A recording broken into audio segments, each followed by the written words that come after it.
আসসালামু আলাইকুম। সবাই কেমন আছেন? আশা করি সবাই ভালো আছেন। আজ আপনাদের জন্য নিয়ে এসেছি নতুন গল্পের প্রথম পর্ব। আশা করি গল্পটি আপনাদের ভালো লাগবে। তাহলে চলুন শুরু করা যাক। আজ আমার বাসর রাত, তবে আর 4-5টা বাসর রাতের মতো নয়। কারণ বাসর ঘরে 7 দিনের যমজ মেয়ে দুটোর মুখে আমার 2 হাত দিয়ে দুটো ফিটার ধরে আছি। বাসর ঘর শুধু নামে, কারণ কোনো ফুল দিয়ে সাজানো নেই। ইনফ্যাক্ট আমার সাজ নেই বললেই চলে। জামদামি লাল শাড়ি আর চুড়ি, এটাই অনেক সাজ এই বাসর ঘরের জন্য। কি অদ্ভুত নিয়তি, কার সাথে আজকে থাকার কথা আর কার সাথে আছি তাও জানি না। এখনো পর্যন্ত আমার স্বামীর মুখও দেখিনি। হঠাৎ খট করে দরজার শব্দ হলো। বুঝতে পারলাম তিনি এসেছেন। জানি না এখন কি হবে। মনের ভিতর ভয় মিশ্রিত একটা সংকোচ কাজ করছে। মনের ভিতর শুধু একটাই কথা বেজে যাচ্ছে, কি হবে কি হবে। তবে আমাকে বেশিক্ষণ অপেক্ষা করতে হলো না। ঘরে ঢুকেই হঠাৎ তিনি যা বললেন তার জন্য আমি একটুও প্রস্তুত ছিলাম না। বিশ্বাস করতে পারছি না মানুষ কিভাবে এতটা অমানসিকভাবে ব্যবহার করতে পারে, তাও এমন একটা রাতে। এরপর যা হলো। আমার নাম তানজিলা ইসলাম ইভা। ফ্যামিলিতে মা বাবা আর আমি আমার মা বাবার একমাত্র আদরের মেয়ে। এবার এসএসসি পরীক্ষা কমপ্লিট করে কলেজে ভর্তি হয়েছি। পড়াশোনায় বেশি ভালো না হলেও মোটামুটি, তবে দেখতে খুবই সুন্দরী। আমি বলছি না, সবাই বলে। যাই হোক, আমার বাবা একজন বিজনেসম্যান।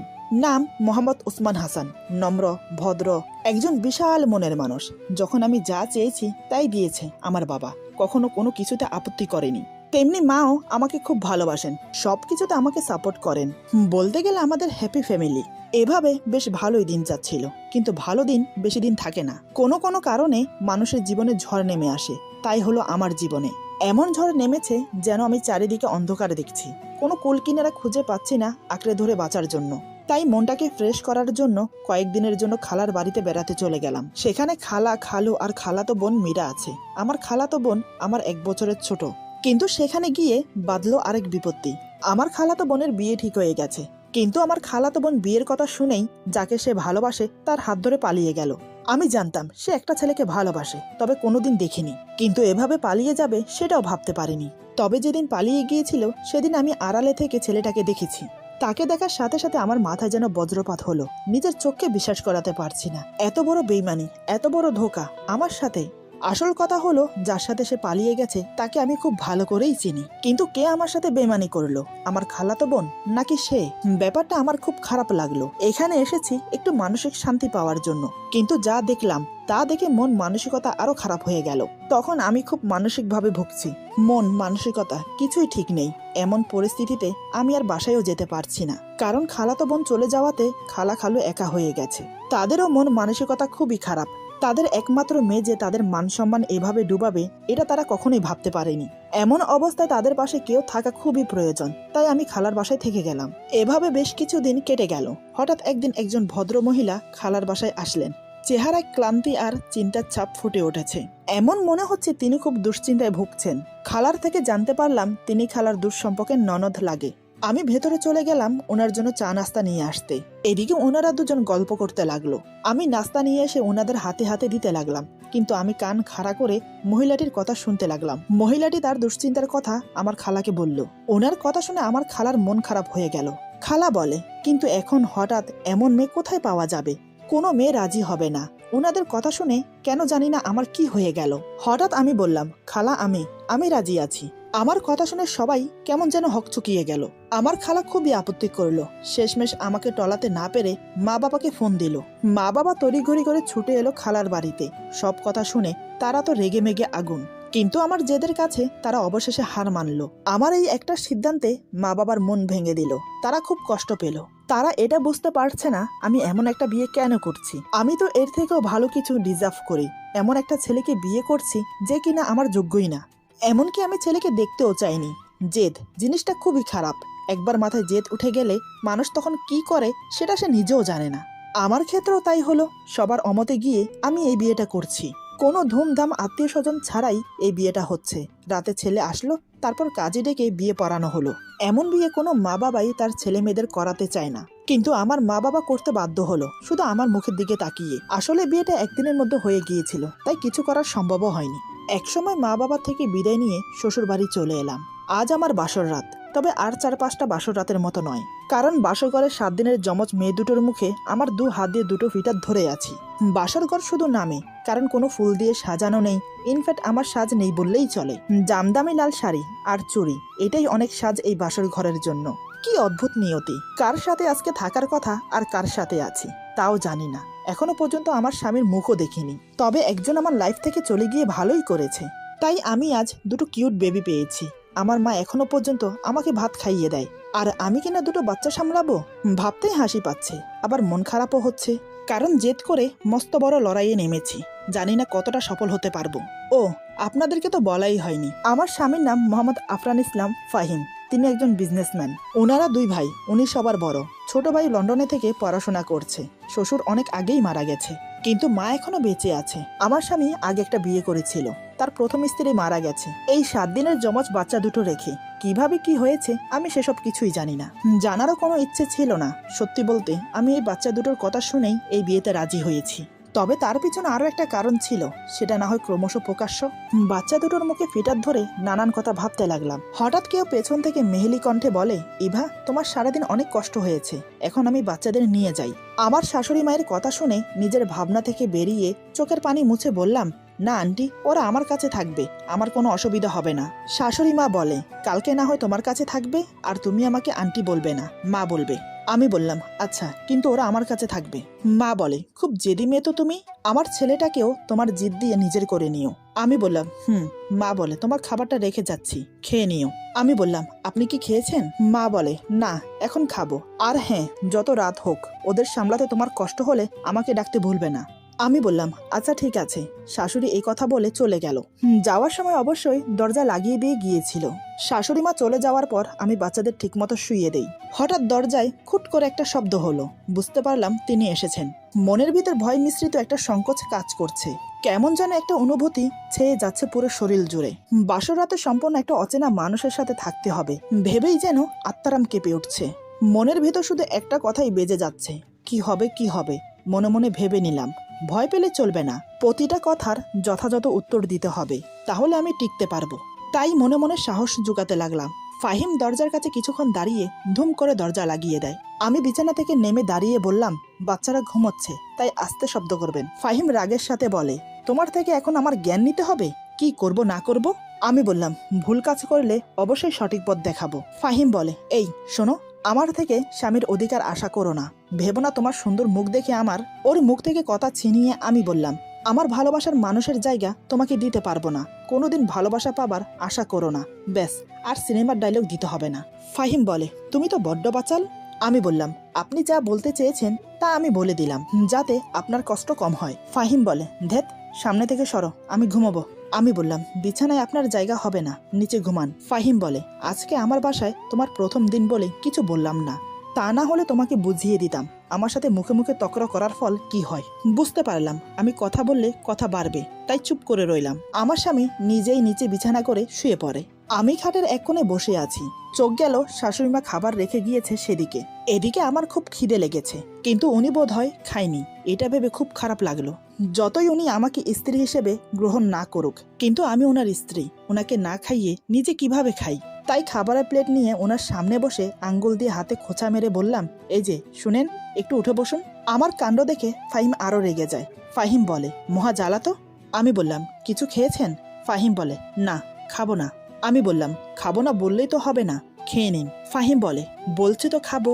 আর কিছু বলার আগে আমি ওনার মুখে ভাতের লোকমা দিয়ে দিলাম।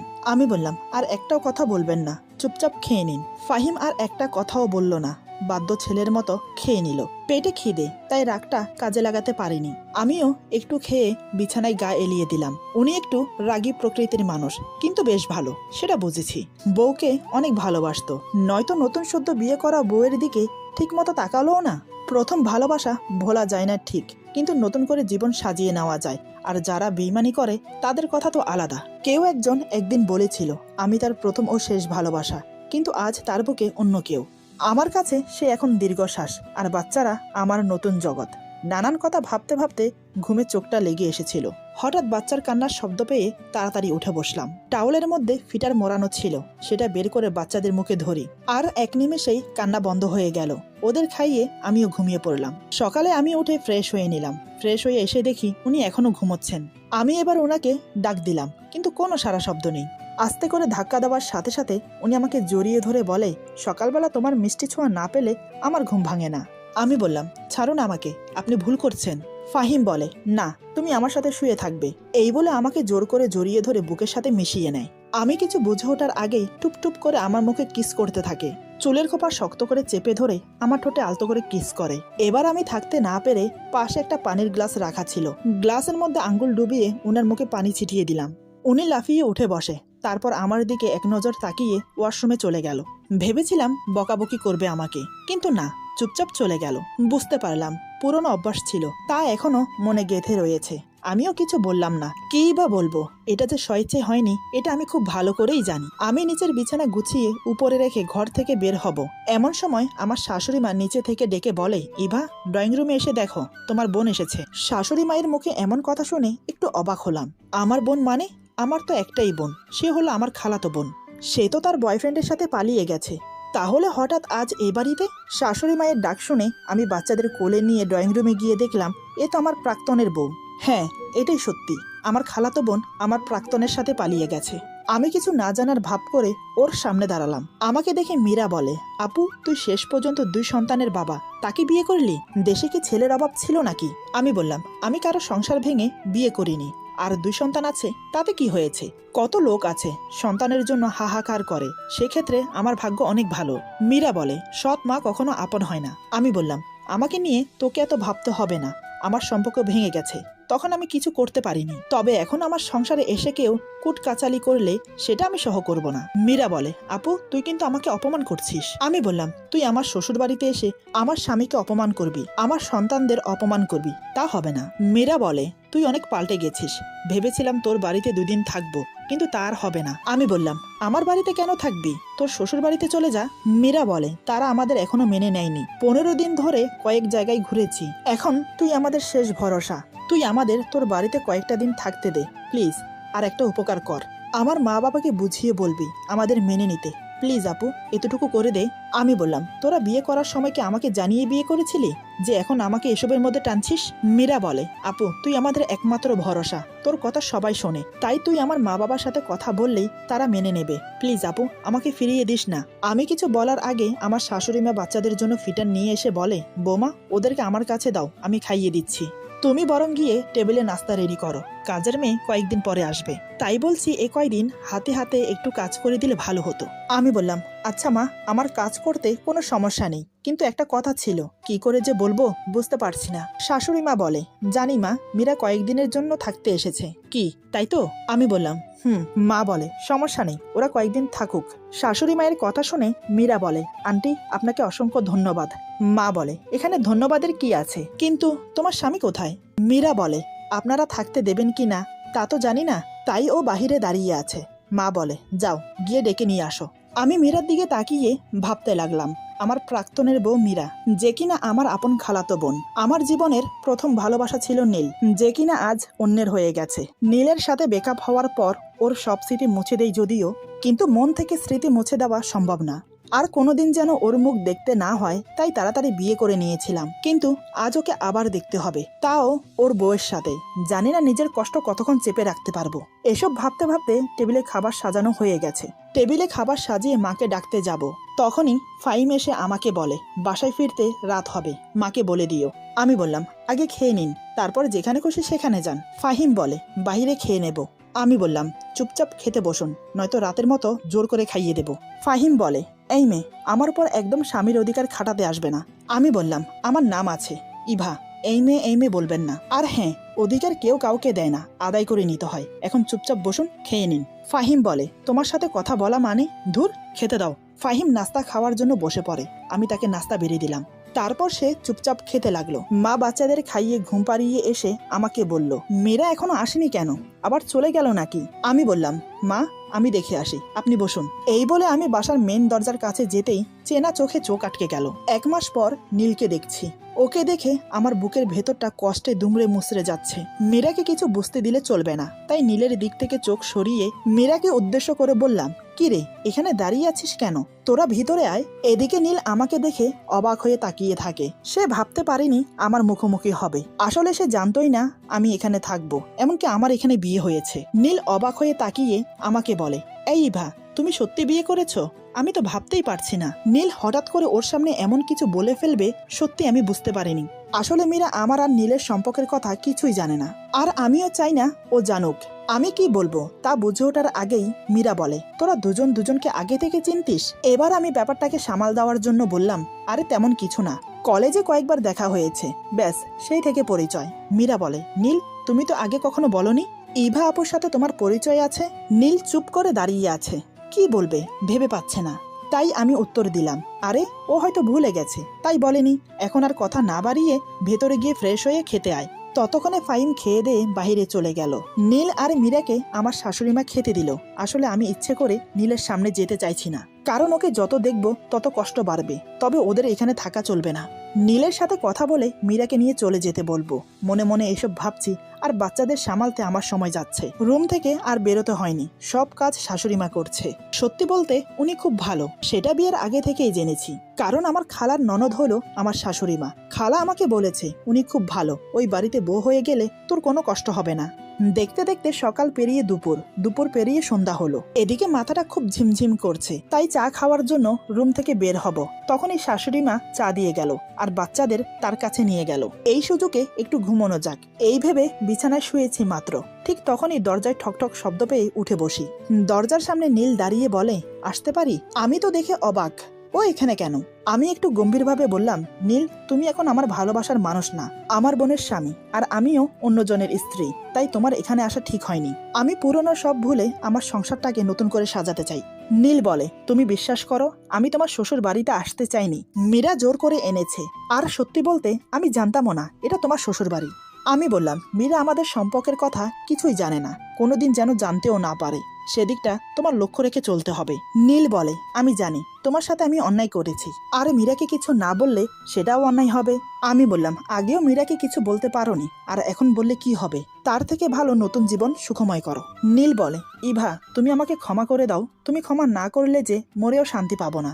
আমি মুচকি এসে বললাম, এখানে অন্যায়ের কিছুই নেই, ক্ষমা করার মতো কোনো কাজ করনি তুমি, কারণ আমার ভাগ্যে তুমি ছিলে না, তাই আমি তোমাকে পাইনি। নীল বলে, জানি না কিভাবে যেন সেদিন রাতে মীরার সাথে কথা বলে মনে হলো আমি ওকে সত্যি ভালোবাসি, আর তোমার প্রতি শুধু ভালো লাগা। আমি বললাম, নীল প্লিজ, আমি কিছু শুনতে চাই না, আর কিছু বলো না প্লিজ, এখন তুমি আসতে পারো। নীল বলে, ইভা, আমার কিছু কথা আছে, সেগুলো বলতে চাই। আমি বললাম, না না না, তোমার কোনো কথা শুনতে চাই না, দয়া করে আমার রুম থেকে বেরিয়ে যাও। নীল মাথা নিচু করে রুম থেকে বেরিয়ে গেল। নীল বেরিয়ে যাওয়ার সাথে সাথে আমার খুব কান্না পাচ্ছিল, তাই আমি রুমের দরজা বন্ধ করে নিজের কষ্ট হালকা করব ভেবে যেই না আমি দরজার কাছে গেলাম, তখনই ফাহিম রুমে আসে। নীলের সাথে কথা বলার সময় আমার চোখের পানি ছলছল করছিল, সেটা না মুছে দরজা লাগাতে গিয়ে ফাহিমের মুখোমুখি হই। ফাহিম আবার আমাদের সম্পর্কের কথা বুঝে যায়নি তো? না, বুঝতে দিলে চলবে না, তাই আমি রুম থেকে বেরিয়ে যেতে চাইলাম। আমাকে চলে যেতে দেখে ফাহিম বলে ওঠে, আমার কষ্টের মাঝে তোমার কষ্ট দেখতে ভালো লাগবে না। আমার না হয় ক্ষমতা ছিল না প্রিয় মানুষকে ধরে রাখার, তবে চেষ্টার কোনো ত্রুটি রাখিনি তাকে ধরে রাখার, কিন্তু তুমি তো চাইলেই প্রিয় মানুষটাকে নিজের করতে পারতে, তাহলে করলে না কেন? ফাহিম এখন আমার স্বামী, আমার অতীত তার জানা উচিত। মানুষটাকে মিথ্যে বলতে পারবো না, তাই জবাব দিলাম, ভাগ্যে ছিল না তাই ধরে রাখতে পারিনি। ফাহিম বলে, কেন, তাকে কি ভালোবাসতে না যে ধরে রাখার কোনো ক্ষমতা নেই তোমার? আমি বললাম, একটা কথা কি জানেন, দেহের মৃত্যু আর কারোর প্রতি মনের মৃত্যু দুটোই আলাদা। ফাহিম বলে, কেন? তুমিই তো বললে অধিকার খাটাতে হয়, কেউ কাউকে অধিকার দেয় না, আদায় করে নিতে হয়। তাহলে? আমি বললাম, ধুর, যা হয়েছে ভালোই হয়েছে, নয়তো এত কিউট বেবি পেতাম নাকি। ফাহিম হঠাৎ করে বলে, সৎ মা আপন হয় না, নিশ্চয় জানো। আমি বললাম, অনেক শুনেছি, তবে আমি চেষ্টা করে দেখি আপন হতে পারি কিনা। ফাহিম বলে, করো। আমি বললাম, এখনো পর্যন্ত বেবিদের নাম রাখা হয়নি, সেদিকে আপনার কোনো খেয়াল আছে? ফাহিম বলে, ঈশা জানতো যমজ মেয়ে হবে, তখনই ও নাম ঠিক করে রেখেছিল, ওর মৃত্যুতে বাচ্চাদের নামের কথা ভুলেই গিয়েছিলাম। তুমি মনে করে ভালোই করেছো, ওদের নাম মাহিরা আর মাইশা হবে। আমি বললাম, বাহ, খুব সুন্দর নাম তো। আপুর চয়েস আছে বলতে হয়। যেমন সুন্দর স্বামী তেমন সুন্দর বেবি আর ওদের নাম। সত্যি বলতে আমার স্বামী খুব সুন্দর, খুবই স্মার্ট, নীলের থেকেও দেখতে হ্যান্ডসাম। ফাহিম বলে, এই মেয়ে, আমি সেই কখন থেকে এসে বসে আছি, জানো না আমি বাসায় এসে চা খাই? আমি বললাম, আমি এই বাসায় নতুন এসেছি, তাহলে জানবো কিভাবে? ফাহিম বলে, এত কথা না বলে যাও গিয়ে চা নিয়ে আসো। আমি মনে মনে বললাম, যাহ বাবা, হঠাৎ করে রেগে গেল কেন? বুঝলাম না। একটু ভালো করে কথা বললে কি হয়? আমি কোনো কথা না বাড়িয়ে রান্নাঘরে গিয়ে চা বানিয়ে ওনাকে দিয়ে রুম থেকে চলে গেলাম শাশুড়ি মায়ের রুমে। আমি বললাম, মা ভেতরে আসবো? মা বলে, হ্যাঁ বৌমা আসো। আমি বললাম, ঈশাপু বাচ্চাদের নাম ঠিক করে রেখেছিল, মাহিরা, মাইশা, এটা বলতে এসেছি। মা বলে, খুব ভালো, মেয়েটা যে অকালে চলে যাবে বুঝতে পারিনি। আমি বললাম, আপুর ঠিক কি হয়েছিল মা? মা বলে, ডেলিভারির ডেটের আগেই হঠাৎ করে প্রসব ব্যথা শুরু হয়, তারপর হসপিটালে নিয়ে যাওয়ার পর নর্মালেই বাচ্চা হয়, কিন্তু অনেক ব্লাড ক্ষরণ হয়। ডাক্তার বলে তাড়াতাড়ি এবি নেগেটিভের ব্লাড দিতে হবে। এত বড় হসপিটালে কোথাও এবি নেগেটিভের ব্লাড পাওয়া যায়নি। বাহিরে অনেক হসপিটালে খুঁজতে খুঁজতে অবশেষে পাওয়া গেল, কিন্তু ততক্ষণ অনেক দেরি হয়ে গেছে। ব্লাড নিয়ে আসতে আসতে এসে আমাদের ছেড়ে চলে যায়। কথাগুলো বলে শাশুড়িমা কেঁদে দেয়। তাকে কি বলে সান্ত্বনা দেব সে ভাষা আমার নেই। শাশুড়িমা কেঁদে কেঁদে আমার হাত ধরে বলে, তুমি বাচ্চাদের সৎ মা না, আপন মা হয়ে থেকো, কখনো যেন ওরা মায়ের অভাব বুঝতে না পারে। আমি বললাম, মা আপনি কিছু চিন্তা করবেন না, আমিই ওদের মা, পেটে ধরিনি তাতে কি মা হওয়া যায় না? জানেন মা, আমি আপনার ছেলেকে বিয়ে করেছি শুধুমাত্র এই বাচ্চা দুটির কথা শুনে। মা বলে, তুমি খুব ভালো, দ্বিতীয়বার আমার ঘরে এত ভালো বউ আসবে ভাবতে পারিনি। আমি বললাম, মা আমি ওদের নিয়ে যাই? মা বলে, আচ্ছা। আমি বাচ্চাদের আমার রুমে এনে শুইয়ে দিয়েছি, তারপর খালামাকে কল দিয়ে বলেছি কালকে সকালে যেন আমাদের বাসায় চলে আসে। দেখতে দেখতে রাতের খাবারের সময় হয়ে গেছে, সবাই মিলে একসাথে খেতে বসলাম, কিন্তু খাবারের টেবিলে নীলকে মীরার সাথে দেখে আমার খুব কষ্ট হচ্ছিল, তাই না খেয়ে রুমে চলে আসি। ফাহিম এটা দেখে কিছু বলে না, চুপচাপ খাওয়া শেষ করে রুমে চলে আসে, তারপর বিছানা করে নিচে ঘুমানোর জন্য। আমি বললাম, আজকে আপনি বাচ্চাদের কাছে ঘুমান, আমি নিচে ঘুমাবো। ফাহিম বলে, তার কোনো দরকার নেই। আমি বললাম, তাহলে শুধু শুধু নিচে বিছানা করতে হবে না, খাটে 4 জন ঘুমানো যাবে, এসে ঘুমান। আমি জানি ওনার নিচে ঘুমোতে অসুবিধা হচ্ছে, তাই কথা না বাড়িয়ে খাটের এক কোণে শুয়ে পড়ে। হঠাৎ মাইশা কেঁদে ওঠে, আমি ওকে কোলে নিয়ে রুমের মধ্যে হাঁটছি, এমন সময় হঠাৎ ফাহিম আমাকে উদ্দেশ্য করে যা বলে তা শুনে আমি থমকে দাঁড়িয়ে যাই, বিস্ময়ে অবাক হয়ে ওনার দিকে তাকিয়ে থাকি। আমার বুকের ভেতর বুঝে থাকা কষ্টটা আবার মোচড় দিয়ে উঠল। বুঝে উঠতে পারছি না তার কথার কি উত্তর দেব, কেনই বা উনি একথা বলছেন। এরপর যা হলো, আজকের গল্প এখানে সমাপ্ত। গল্পের বাকি অংশ পেয়ে যাবেন আগামী পর্বে। আশা করি গল্পটি আপনাদের ভালো লাগবে। যদি ভালো লাগে তাহলে লাইক, কমেন্ট এবং সাবস্ক্রাইব করে আমাদের পাশে থাকুন। সবাই ভালো থাকবেন, সুস্থ থাকবেন আর বন্ধুদের সাথে বেশি বেশি করে শেয়ার করবেন। আল্লাহ হাফেজ।